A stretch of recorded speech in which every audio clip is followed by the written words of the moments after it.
O ronco afeta homens e mulheres de todas as idades. Este distúrbio atinge não só quem sofre com o problema, mas muitas vezes o próprio cônjuge. O otorrino Charles Brum explica como é o diagnóstico e tratamento desta disfunção. Doutor, se eu estou roncando, eu devo me preocupar? Tenho um problema de saúde? O que eu faço? Então, eu recebo todos os dias pacientes com queixa de ronco. O que eu devo fazer? Devo me preocupar? Em princípio, sim, porque o ronco é um problema de família, não é um problema único. Geralmente quem vem acompanhado da esposa, ou a esposa vem acompanhada do marido, se queixando. Muitas vezes há casos de separação, há casos de depressão. Então, eu devo me preocupar. Mas eu devo me preocupar com o tratamento ou devo me preocupar com o diagnóstico? Então, devo me preocupar com o diagnóstico. Ronco deve ser diagnosticado antes de qualquer coisa. E para isso, o que a gente deve fazer? Praticar a boa e velha medicina.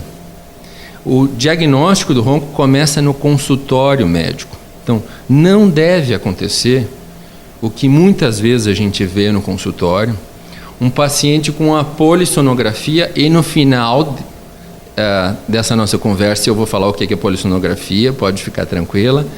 Ele vem com a polissonografia embaixo do braço, dizendo, olha aqui, doutor, eu tenho ronco, mas nenhum exame. Não tem história, não tem nada. Eu tenho ronco, tenho apneia, como é que eu trato? Então, tudo errado, tudo errado. Então, o que a gente deve fazer? Deve começar com uma boa anamnese e exame físico, ou seja, história do paciente no consultório médico, uma boa entrevista. O que eu devo saber?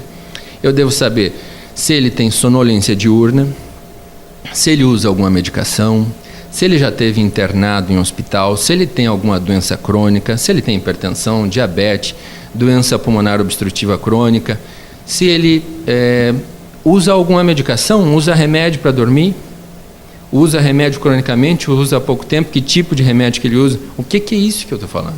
Isso é medicina. Então, deve-se fazer uma entrevista com tempo adequado e um adequado exame físico do paciente. Exame físico, às vezes mesmo, no consultório de otorrino, inclui a ausculta do pulmão. Além disso, claro, o exame físico especializado, o exame físico otorrino-laringológico. Então, o que deve ser pensado quando a gente ronca? Não em tratamento. Não se tem tratamento, o que eu vou fazer? Se deve pensar em diagnóstico, porque existem inúmeros diagnósticos diferenciais. A gente pode roncar, mas além de roncar, a gente pode ter uma obstrução da via aérea superior que se chama apneia obstrutiva do sono. Mas nem todo paciente que ronca tem apneia obstrutiva do sono. Às vezes o paciente tem um distúrbio do sono, que podem ser os mais variados, pode ser um distúrbio neurológico, pode ser qualquer outro distúrbio associado ao uso de medicação. Então, a avaliação desse paciente começa no consultório de otorrinolaringologia, mas vai ser multidisciplinar. Haverá a participação do neurologista, do pneumologista. Então, deve envolver outras especialidades. Devemos lembrar que os exames são complementares.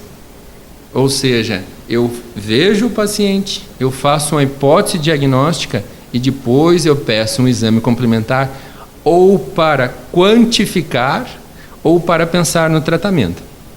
Dentre essas avaliações, ao invés da gente fazer uma polissonografia, que eu já vou falar o que é, a gente pode começar no consultório de otorrinolaringologia com 2 exames básicos, que um deles é apenas um raio-x. Então a gente tem aqui um raio-x que dá a ideia exata da proporção de tecidos moles e osso no paciente. Se chama teleradiografia de perfil. Então o paciente chega no consultório, nós pedimos esse exame e podemos fazer uma análise dinâmica da via aérea superior com uma videonasofibro laringoscopia, que é um exame que tu já experimentaste. Então quem acompanha o programa já sabe como é feito. É uma fibra flexível que é inserida pelo nariz e avalia como que fecha a faringe. Então simula uma situação de ronco para ver quais são os pontos de obstrução. Pode haver obstrução tanto no nível do palato mole, céu da boca, base de língua, epiglote. Então, dependendo do nível de obstrução, vai acontecer o tratamento. O tratamento vai ser direcionado. O otorrino é o primeiro profissional que deve ser procurado? A avaliação é multidisciplinar.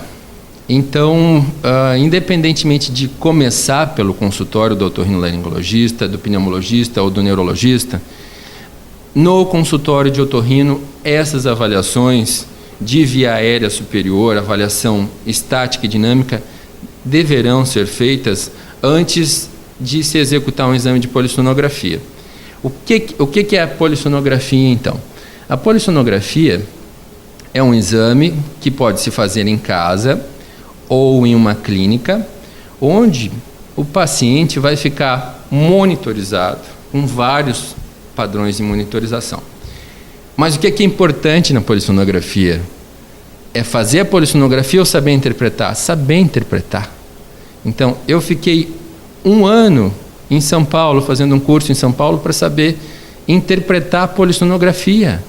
É um exame nesse estilo que eu falei, e o CPAP é um aparelho que se coloca com uma máscara nasal ou uma máscara em toda a face, ligado, como tem aqui na figura, a um gerador de fluxo, que faz com que a via aérea não feche. Mas isso é um assunto para a apneia. Mas o que a gente quer dizer com isso? Que não se deve ir lá começar pelo final da cadeia. Então, tenho ronco, vou fazer uma polissonografia. Não, eu vou avaliar o meu paciente, eu vou conversar com ele, vou fazer exame físico, vou fazer os exames de consultório médico, os exames mais básicos, vou fazer a teleradiografia de perfil, a nasofibro, e depois eu vou ver se esse paciente vai ser encaminhado para um consultório de neurologia, se ele vai ser encaminhado para o pneumologista, ou se já com diagnóstico ou hipótese diagnóstica vai passar a fazer uma polissonografia.